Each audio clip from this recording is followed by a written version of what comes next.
আমার কি উপায় হবে? আল্লাহর রাসূল বলেন, রে আবু বকর, আপনি তো জান্নাতের সার্টিফিকেট পেয়েছেন, তাহলে কেন কাঁদেন? আবু বকর তখন ডাক দিয়ে কয়, মায়ের নবী, আমি বাজারে কাপড়ের দোকান দেই, এই দোকান থেকে একটা মহিলা কাপড় নিয়ে গেল, 1 সপ্তাহ পরে আবার ফিরিয়ে দিল। আমি বললাম, আম্মা জান, কেন আপনি কাপড় ফিরিয়ে দিলেন? ওই মহিলা বলল, রে আবু বকর, তোমার দোকানের কাপড় আমার পছন্দ হয় নাই। আমি তো কোরআনের আয়াত পড়েছি, ইন্নাল্লাহা আশতারা মিনাল মুমিনিনা আনফুসাহুম ওয়া আমওয়ালাহুম বিআন্না লাহুমুল জান্নাহ। হে মুমিন, তোমার জান মাল আমি নিশ্চয় ক্রয় করে নিলাম, বিনিময়ে জান্নাত দিয়ে দিয়েছি। আর ওই কিয়ামতের ময়দানে আল্লাহ যদি বলে, রে আবু বকর, তোর জানমাল আমার পছন্দ হয় নাই, আমাকে জান্নাতটা ফেরত দাও। যাও, এবার তুমি কি করবা? যাও। ও রাসূল, আমার জান্নাত জাহান্নাম ছাড়া তো কোনো উপায় নাই। আল্লাহ যদি জান্নাতটা চিনা নেয়, আমি আবু বকরের জাহান্নাম ছাড়া উপায় নাই। ওই আবু বকর যদি জান্নাতের সার্টিফিকেট পাওয়ার পরও এত কান্না করতে পারে। পয়গম্বর নবী আমার হাদিসে পাকের ভিতরে বলেন, বনি ইসরায়েলের যুগের একটা ঘটনা। এক আল্লাহর যুবক এত গুনাহ করেছে, গুনাহ করতে করতে একটা পাহাড় করে ফেলেছে, জিনাকার হয়ে গেছে। ওই আল্লাহর বান্দা যুবক এত গুনাহ করেছে, গুনার কোনো শেষ নাই, গুনার কোনো শেষ নাই। সন্ত্রাসী লাইনে টাকার পাহাড় করে ফেলেছে, সুন্দর বাড়ি, সুন্দর গাড়ি, নারী করে ফেলেছে।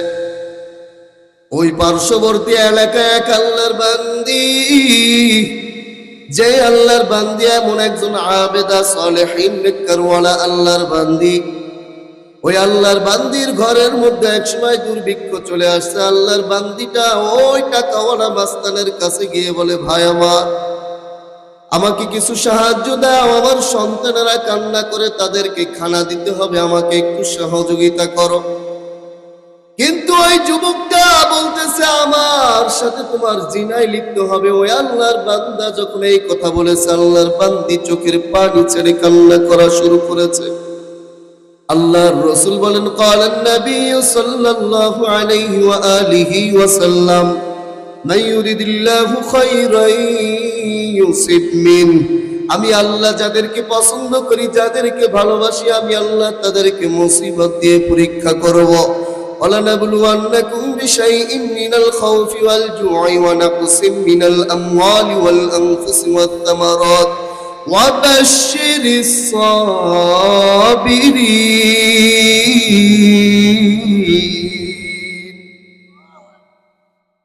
আল্লাহ পরীক্ষা নিবে কিসের দ্বারা? কয় ভয়ের মাধ্যমে পরীক্ষা নিবে। ওয়ালজু, আল্লাহ ক্ষুধার মাধ্যমে পরীক্ষা নিবে। আল্লাহ ধন সম্পদের দ্বারা পরীক্ষা নিবে। ফল ফসলের দ্বারা আল্লাহ পরীক্ষা নিবেন। আল্লাহর বান্দি দাঁড়ায় গেছে, এখন চোখের পানি বেয়ে বেয়ে পড়তেছে, টপ টপ টপ টপ করে পড়তেছে। ওই আল্লাহর বান্দা যুবক বলতেছে, ভাই ও বোন, তুমি কেন কাঁদো? তুমি কেন কাঁদো? আমি তো তোমাকে জোরও করি নাই, আমি তো তোমাকে বাধ্যকতাও করি নাই। তুমি ইচ্ছা করলে তুমি আমার কাছ থেকে চলে যাইতে পারো। ওই আল্লাহর বান্দি বলতেছে, আল্লাহর কসম, আমি জীবনে গুনার কাছেও যাই না। আমার স্বামী মরে যাওয়ার পরে আমার সতীত্বের পরে আঘাত আনি নাই। আমি আজকে আমার সন্তানের জন্য আমার চরিত্রটা বিক্রি করতেছি। আমার মতন গুনাহগার আল্লাহর সামনে কেমন করে দাঁড়াবো? ওই আল্লাহর বান্দা যুবকের অন্তরে ভয়। ওই আল্লাহর বান্দা চোখের পানি ছেড়ে দিয়ে বলতেছে, রে বোন, তুমি একটা গুনার কারণে যদি এত কান্না করতে পারো, আর আমি এত গুনাহ করেছি, তাহলে আমার কেমন কান্না করার দরকার? আমার কি উপায় হবে? ওই আল্লাহর বান্দা বলতেছে, যাও, টাকাটা নিয়ে যাও, তোমাকে হাদিয়া দিলাম, আর টাকা দেওয়া লাগবে না।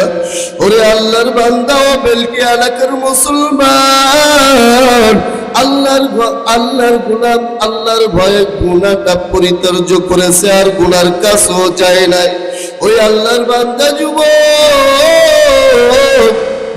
গুনার কারণে আল্লাহর ভয়ে এইভাবে চোখের পানি ছেড়ে তওবা করেছে। ঘটনা করবে আল্লাহর বান্দা যুবক কিছুদিন পরে দুনিয়া থেকে বিদায় নিয়ে চলে গেল। এলাকার মানুষ সবাই বলতেছে ও বড় নিশাকার, বড় জিনাকার, ও মারা গিয়েছে, আলহামদুলিল্লাহ ভালো হয়েছে। কিন্তু ওই সময় কে যেন ঘরের দরওয়াজায় লিখে দিত যে এই বান্দাটা ভালো, এই বান্দাটা খারাপ, এইভাবে কে যেন লিখে দিত। ওই আল্লাহর বান্দার ঘরের দরওয়াজার সামনে লেখা রয়েছে কদ গফরাল্লাহু লিল কিফ, আমি আল্লাহ ওই কিফিল নামক বান্দার সব গুনাহগুলো মাফ করে দিলাম। এখন এলাকার মানুষ সবাই চিন্তায় পড়ে গেছে, বড় জিনাকার আমরা জানি, আল্লাহ কেন একে মাফ করলো, কেন? এই বিষয়টা নিয়ে একটু বিশ্লেষণ করার পরে ওই মহিলা চলে আসছে। ওই মহিলা সব ঘটনা খুলে বলার পর ওই আল্লাহর বান্দাকে কবরস্থ করেছে। ও মুসলমান ইমানদার, আল্লাহর ভয়ে যদি এই গুনাহ ছেড়ে দেওয়ার কারণে যদি আল্লাহ মাফ করতে পারে, আমি তুমি কেমন গুনাহ করেছি রে ভাই। আল্লাহর দরজায় যদি ক্ষমার জন্য চোখের পানি ছেড়ে কান্না করতে পারে, আল্লাহ আমাদেরকে মাফ করে দিবে। অতএব এখনো তোমাদের সময় আছে রে বাবা। এই যে কিছুদিন আগে মিডিয়ার মধ্যে দেখলাম বক্তা বয়ান করতেছে দুনিয়া থেকে বিদায়, শ্রোতা বয়ান শুনতেছে বয়ানের মতো বিদায়। ও যুবক আল্লাহর গোলাম ও পর্দানের পাগল, আমিও তোমার একটা সন্তানের মতন রে মা। ওরে যুবক আল্লাহর গোলাম, আমিও তোর মতন একটা যুবক রে ভাই। চাইলে আমিও গুনায় লিপ্ত হতে পারতাম, চাইলেও আমি জিনা করতে পারতাম রে বাবা। আমিও চাইলে সিনেমা যাইতে পারতাম, কেউ আমাকে বাধা দিত না রে বাবা। এই টুপি পরার কারণে, এই পাঞ্জাবি লাগার কারণে যে আমাদেরকে কম গালি দেয় আমরা বুঝি না, এমনটা কি? কিন্তু আল্লাহর কোরআনের মধ্যে জাহান্নামের বয়ান, জান্নাতের বয়ান সব কিন্তু সত্য রে বাবা। কারণ আল্লাহ কোরআনের মধ্যে লা রাইবা ফি, এই কোরআনের মধ্যে কোনো ভুল নাই। আল্লাহর ওই কিয়ামতের ময়দান কেমন কঠিন হবে রে ভাই। আল্লাহর রাসূলের সাহাবী আবু বকর নামাজের মধ্যে দাঁড়াইয়া কান্না করে। মায়ার নবী আমার আয়েশা সিদ্দিকার হুজরার মধ্যে বসা। নামাজটা শেষ করার পর আমার মায়ার নবী জিজ্ঞাসা করলো, আবু বকর তুমি কেন কাঁদলা? ওই আবু বকর ডাক দিয়ে কয়, রে মায়ার নবী, আমি তেলাওয়াত করতে করতে আমার সামনে চলে আসলো আমতাসুল ইয়াউমা আইয়ুহাল মুজরিমুন। আল্লাহ কিয়ামতের ময়দানে তার কুদরতি হাত দ্বারা বাসনি শুরু করে দিবে। নেককার ওয়ালারা জান্নাতের দিকে যাবে আর বদকার ওয়ালারা জাহান্নামের দিকে চলে যাবে। আমার কি উপায় হবে? আল্লাহ রাসূল বলে, রে আবু বকর, আপনি তো জান্নাতের সার্টিফিকেট পেয়েছেন, তাহলে কেন কাঁদেন? আবু বকর তখন ডাক দিয়ে কয়, মায়ের নবী আমি বাজারে কাপড়ের দোকান দেই, এই দোকান থেকে একটা মহিলা কাপড় নিয়ে গেল, এক সপ্তাহ পরে আবার ফিরিয়ে দিল।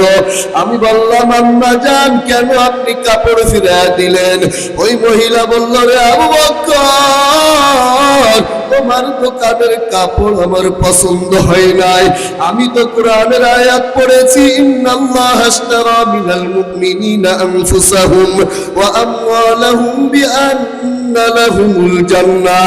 হে মুমিন, তোমার জান মাল আমি নিশ্চয় ক্রয় করে নিলাম, বিনিময়ে জান্নাত দিয়ে দিয়েছি। আর ওই কিয়ামতের ময়দানে আল্লাহ যদি বলে, রে আবু বকর, তোর জান মাল আমার পছন্দ হয় নাই, আমাকে জান্নাতটা ফেরত দাও। যাও, এবার তুমি কি করবা? যাও। ও রাসূল, আমার জান্নাত জাহান্নাম ছাড়া তো কোনো উপায় নাই। আল্লাহ যদি জান্নাতটা চিনা নাই, আমি আবু বকরের জাহান্নাম ছাড়া উপায় নাই।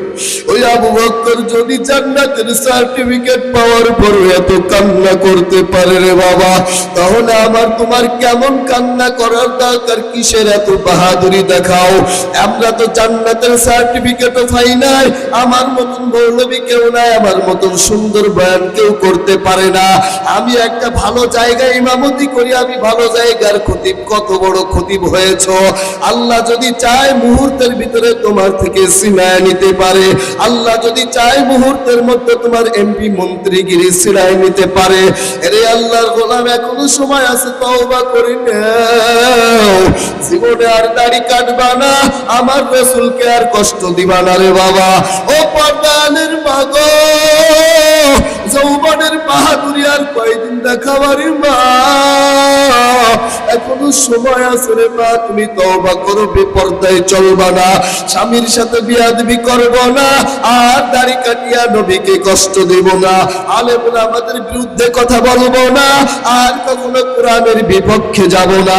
এমন যদি খাঁটি তওবার নিয়ত হয় রে যুবক, খাঁটি তওবার নিয়তে আমার আল্লাহকে হাত উঠায়া দেখায়া দাও।